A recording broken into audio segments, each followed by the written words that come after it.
Iniciamos una emisión más de Impacto Económico. Gracias por estar con nosotros. Mi nombre es Daniel Rosas y a nombre de todo este gran equipo, tanto en Caracas, Venezuela, como aquí en la Ciudad de México, desde donde les saludo, les doy la más cordial bienvenida. Vamos a iniciar con los titulares de esta emisión.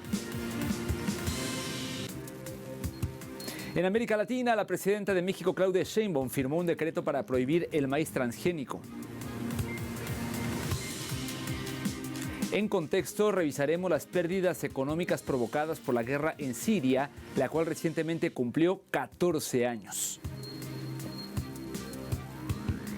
Y en 360 disminuye el pronóstico de crecimiento mundial de la OCDE debido a las tensiones comerciales. Esto y más hablamos en esta emisión.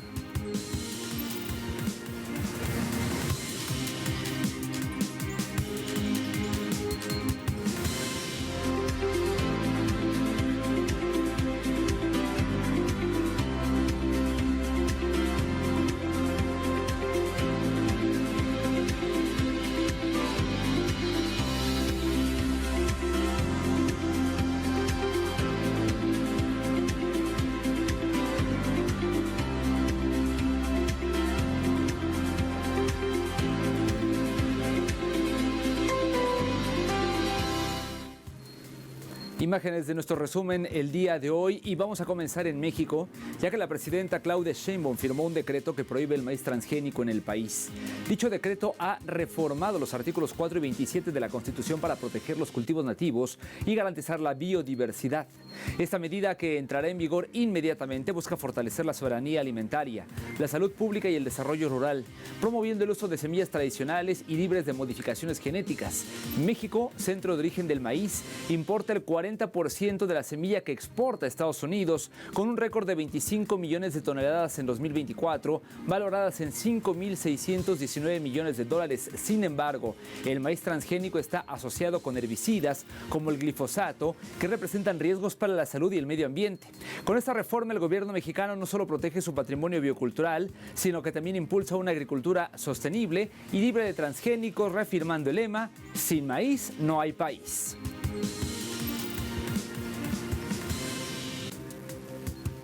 Con esa reforma, México busca reducir el consumo e importación del maíz transgénico estadounidense.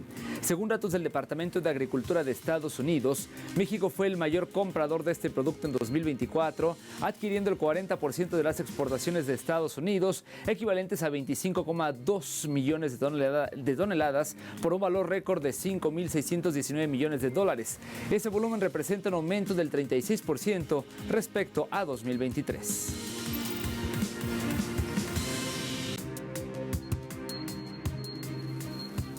Y en Argentina, el alza de precios y factores estacionales impulsan la inflación.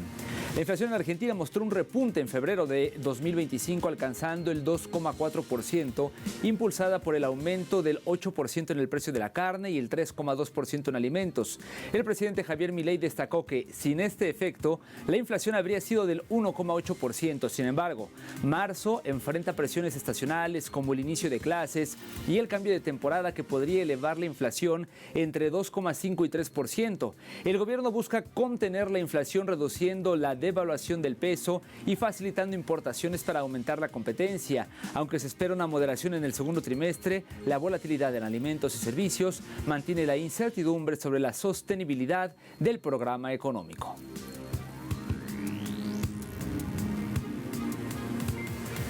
Y este sábado, el presidente de Bolivia, Luis Arce, informó que su gobierno se encuentra trabajando sin descanso para garantizar el abastecimiento regular de combustible nuevamente en el país. A través de su cuenta, a través de la red social X, el mandatario expresó: seguimos trabajando sin tregua para normalizar el suministro de combustibles en el país. Hoy, desde muy temprano, en el puerto de Arica, Chile, iniciamos la descarga de al menos 47 millones de litros de gasolina del buque Félix hasta la terminal Sica Sica, para que posteriormente sean internados en el país a la mayor brevedad posible. Además, otros 30 millones de litros de gasolina se descargarán posteriormente del buque Pacific Moonstone y 20 millones de litros de diésel del buque Niblo. Asimismo, en la terminal de Sica Sica tenemos 38 millones de litros de diésel que ya se están despachando ininterrumpidamente hacia el mercado boliviano, a razón de un promedio de 120 cisternas por día. Con estas acciones, su Subiremos progresivamente el abastecimiento interno a más del 80%. No abandonamos a nuestra población cuando más nos necesita, las palabras del mandatario.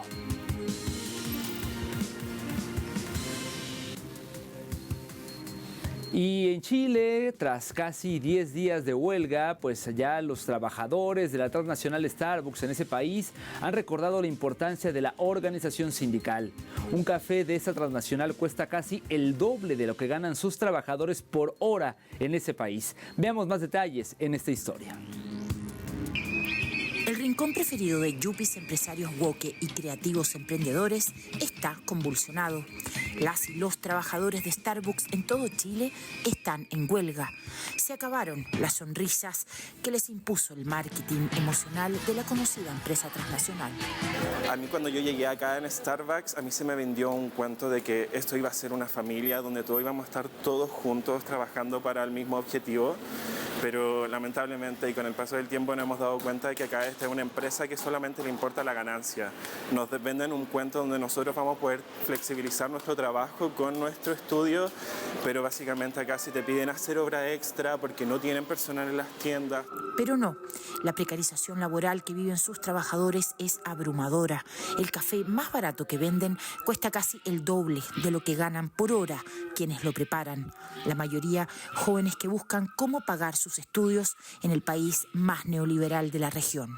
Entonces es muy desesperante ver cómo te agregan labores que hay que cumplir en las tiendas y que no se puede hacer nada contra eso porque nos siguen pagando lo mismo.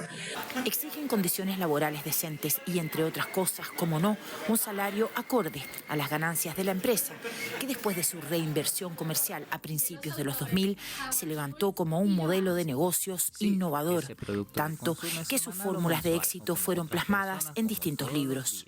Las empresas pagan un alto precio cuando sus líderes no prestan atención a lo que puede estar fracturando sus bases. Parece una ironía o simplemente más del marketing, porque esa receta, al menos ahora, no está funcionando.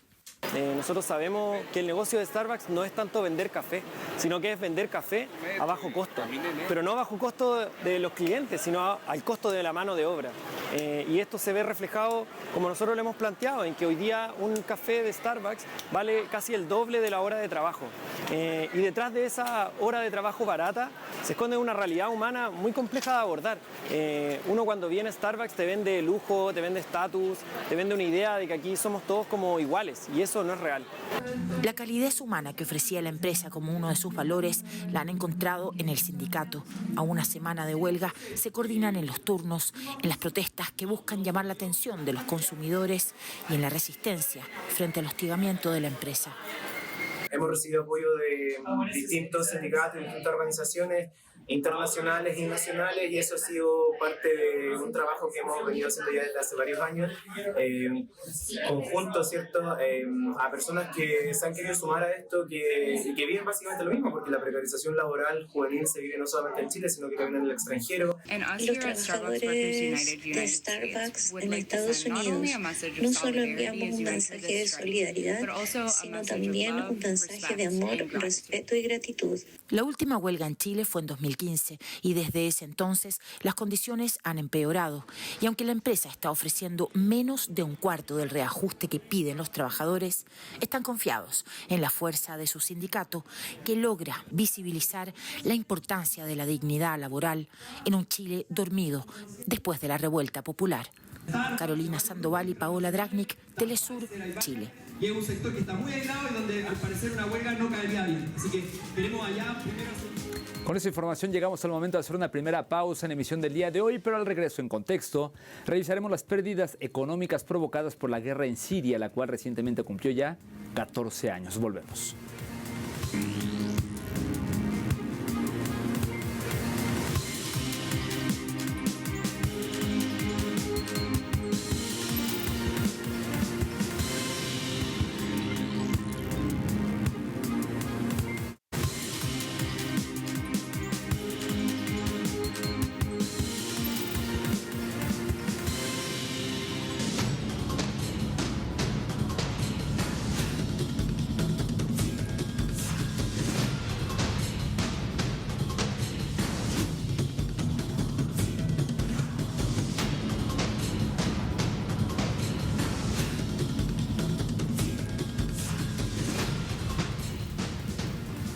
Son imágenes de Siria y es que este 15 de marzo se cumplieron 14 años de la guerra en ese país que no solo ha dejado miles de víctimas fatales, sino que también ha dejado una economía devastada que además se ha visto recrudecida tras las sanciones. Hagamos una radiografía por diferentes sectores de la economía que están en números rojos. La economía siria enfrenta una profunda crisis tras una década de guerra civil y sanciones internacionales, sumiendo a la población en una situación de extrema pobreza. Según la ONU, más del 80% de los sirios viven por debajo del umbral de pobreza, mientras el país lucha por reconstruir su infraestructura y servicios públicos, devastados por el conflicto. Los altos precios de los alimentos, la energía y los medicamentos han dejado a muchas familias sin acceso a necesidades básicas. La ropa de segunda mano se ha convertido en una opción vital para la mayoría, ya que el poder adquisitivo se ha desplomado y el mercado de bienes nuevos está estancado. Las sanciones internacionales combinadas con la destrucción de infraestructuras claves han paralizado sectores como la agricultura, la industria y los servicios. La falta de inversión y la caída de las exportaciones han dejado a Siria sin recursos para reactivar su economía. Además, el desempleo y la informalidad laboral han aumentado, obligando a muchos a buscar trabajos precarios para sobrevivir. La crisis humanitaria se refleja en la dificultad de los desplazados para regresar a sus hogares, donde enfrentan la falta de agua, electricidad y servicios de salud. La población lucha por encontrar materiales de calefacción en medio de un crudo invierno, mientras el gobierno interino carece de recursos para apoyar la reconstrucción. En este contexto, la economía siria necesita urgentemente ayuda internacional y una solución política estable para superar las consecuencias de años de conflicto y sanciones que han dejado al país al borde del colapso económico y social. Revisemos algunos datos oficiales del Banco Mundial en sectores vitales para el desarrollo de la economía de este país.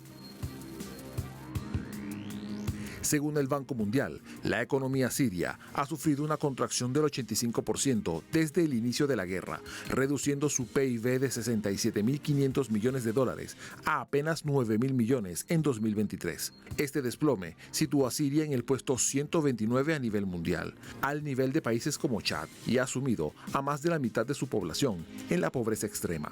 La guerra ha devastado infraestructuras clave, como electricidad, transporte y salud, mientras la libra siria ha colapsado, generando hiperinflación y una caída drástica del poder adquisitivo.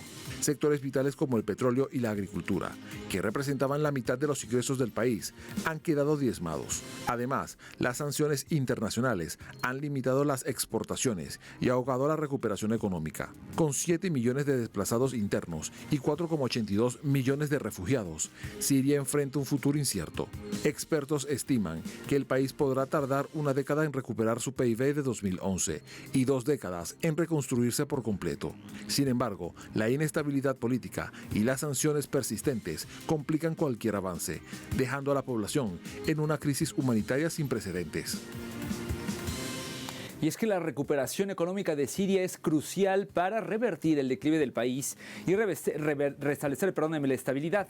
Según un informe del Programa de Naciones Unidas para el Desarrollo, el recuperar el Producto Interno Bruto previo al conflicto, la economía siria necesitaría sextuplicar su tasa de crecimiento actual para poder hacerlo. En el informe se destaca la pérdida de 800.000 millones de dólares en el PIB, el aumento de la pobreza del 33% al 90% y el colapso del sistema de salud que ha dejado a millones sin acceso a servicios básicos. Sin embargo, el Programa de Naciones Unidas para el Desarrollo ha propuesto un enfoque integral que aborde la gobernanza, la estabilización económica y la reconstrucción de las infraestructuras. La clave está en construir un futuro autosostenible que reduzca la dependencia de la ayuda externa.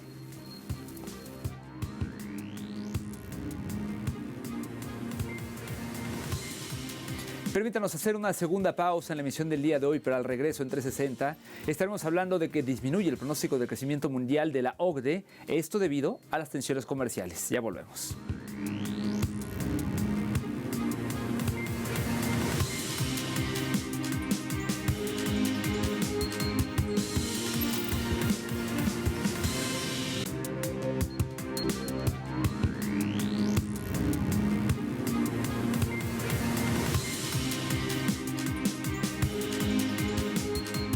Estamos de vuelta y es momento de hacer nuestro recorrido 360. Comienzo comentándole que la OCDE reduce el pronóstico de crecimiento mundial para 2025 por tensiones comerciales. La Organización para la Cooperación y el Desarrollo Económico revisó a la baja su previsión de crecimiento global para 2025, estimando un aumento del PIB mundial del 3,1% frente al 3,3% proyectado en diciembre pasado. Las tensiones comerciales impulsadas por las políticas arancelarias de Estados Unidos y la incertidumbre geopolítica son los principales actores detrás de esta revisión. Estados Unidos crecería un 2,2% en 2024, pero solo un 1,6% en 2025. México y Canadá enfrentarán fuertes desaceleraciones, con México entrando en recesión. En Europa, Alemania y Francia ven reducidas sus expectativas, mientras que España destaca con un crecimiento del 2,6%. La OCDE advierte que estas tensiones podrían frenar el comercio mundial y aumentar la inflación.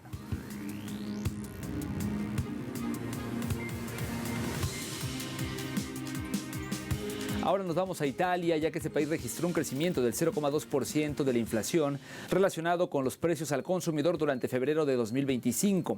Según datos oficiales del Instituto Nacional de Estadísticas del país, detalla que el aumento se relaciona con la aceleración mensual de los precios de los bienes energéticos regulados, donde la tasa de crecimiento de los precios de los productos alimenticios no procesados ascendió hasta el 1,9%. El informe además registra un descenso de las tarifas de servicios de transporte de 1,9%, seguido de las comunicaciones hasta el 0,5%.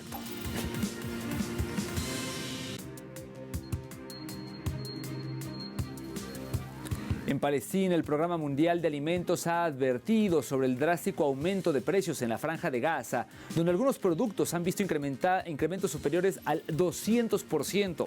El programa, adscrito a Naciones Unidas, ha señalado que el bloqueo a la ayuda humanitaria es la principal causa de esta situación y que los más afectados son mujeres y niños. Asimismo, han hecho un llamado a las autoridades genocidas israelíes para que prioricen las necesidades civiles y permitan la entrada de ayuda humanitaria vital para el pueblo palestino.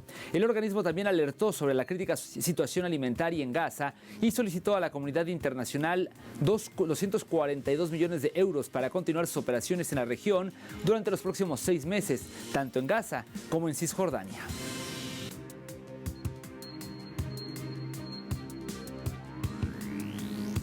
Los 27 países miembros de la Unión Europea aprueban el plan de la Comisión Europea para aumentar el gasto en armamento. España debería incrementar la partida de defensa. ¿Cómo podría impactar esto en otros gastos? Bueno, pues por ejemplo, el presupuesto social. Veamos los detalles con nuestro corresponsal Andrés Flores. Los 27 países que integran la Unión Europea han aprobado un plan para aumentar el gasto en armamento en 800.000 millones de euros. España debería entonces aumentar la partida de defensa en 3.500 millones de euros. Para el historiador Salvador Lou, se trata de una respuesta de corte imperialista. Bueno, es un plan de rearme histórico, ¿no? Sin precedentes desde la Segunda Guerra Mundial.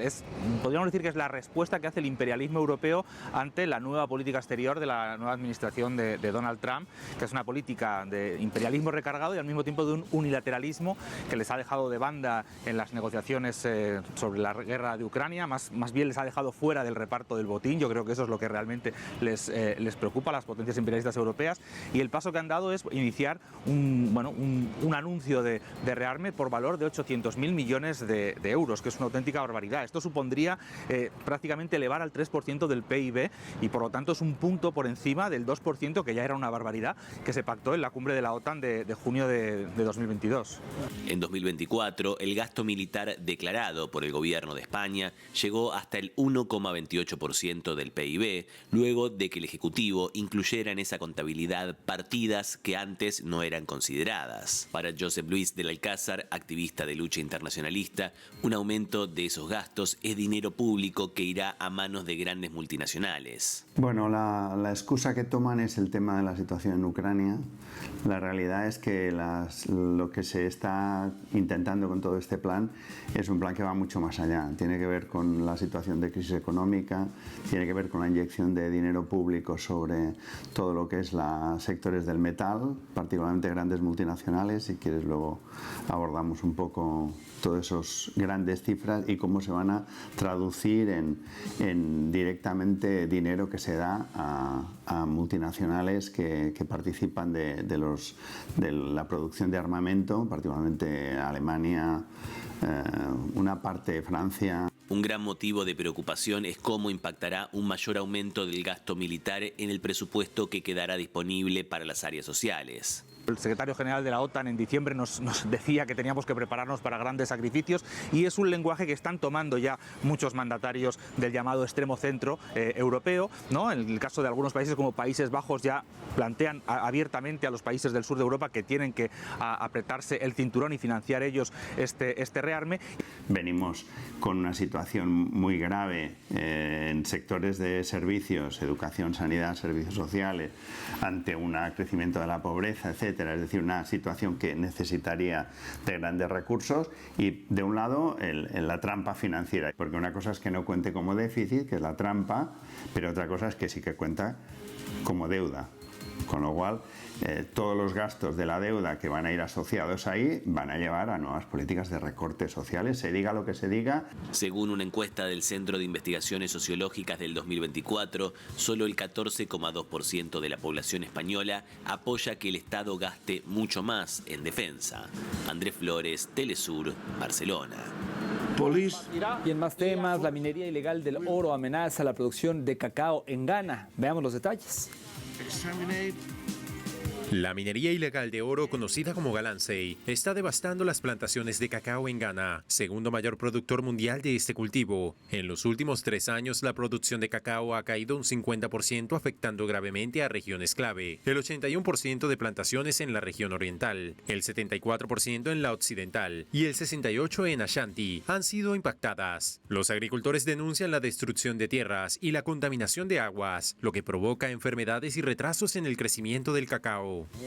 Algunas personas creen que se puede encontrar depósitos de oro cerca de las plantaciones de cacao. Por eso, compran tierras a los agricultores y se dedican a la minería ilegal en busca de oro. Muchas plantaciones de cacao han sido destruidas debido a la minería ilegal. A veces los agricultores no venden sus fincas, sino que son expulsados de sus parcelas por medios no convencionales. Pueden inundar su finca con el agua sucia de los pozos de Galamsey y no pueden entrar y tienen que abandonar la finca. Hay 2 cosas presentes, así que en lo que respecta a Galamsey, Cocobot no puede abordar el problema de Galamsey, es el Estado el que debe abordarlo. Ante esta crisis, el gobierno ha creado un grupo de trabajo para combatir la minería ilegal y restaurar las tierras degradadas. Sin acciones urgentes, los ingresos anuales de $2.000 millones que genera el cacao podrían verse severamente afectados.